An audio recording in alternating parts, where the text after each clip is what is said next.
Yangi ishga joylashyapman. Mana endi o'zimni ko'nglimdagidek ishni topdim. Ana o'shanda men boyib ketaman. Bizchi? Men boy bo'lgandan keyin sizlar ham boy bo'lasizlar-da. Boy bo'lamiz. Axir men hech narsadan nolayotganim yo'q. Ortiqcha pulni bizga nima keragi bor? Dadasi, halovatimizni yo'qotib qo'yishdan qo'rqaman. Bizni boyligimiz, sizni sog'-salomatligingiz. Biz yomon yashayotganimiz yo'q. Misol uchun qo'shnimiz hamma narsasi bor. 2 qavatli uyda yashaydi. Mashinasi ham biznikidan yaxshiroq. To'g'ri, ular 2 qavatli uyda yashaydilar. Mashinasi ham biznikidan yaxshiroq. Lekin ularning farzandi yo'q.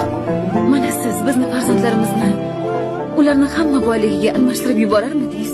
Dunyoni o'zi matoh, lekin bu matohda eng yaxshisi solih hayot. Er-xotin o'rtasidagi muhabbat, mehr qanchalik kuchli bo'lsa, Alloh taolo shu ikkalasidan shunchalik rozi bo'ladi.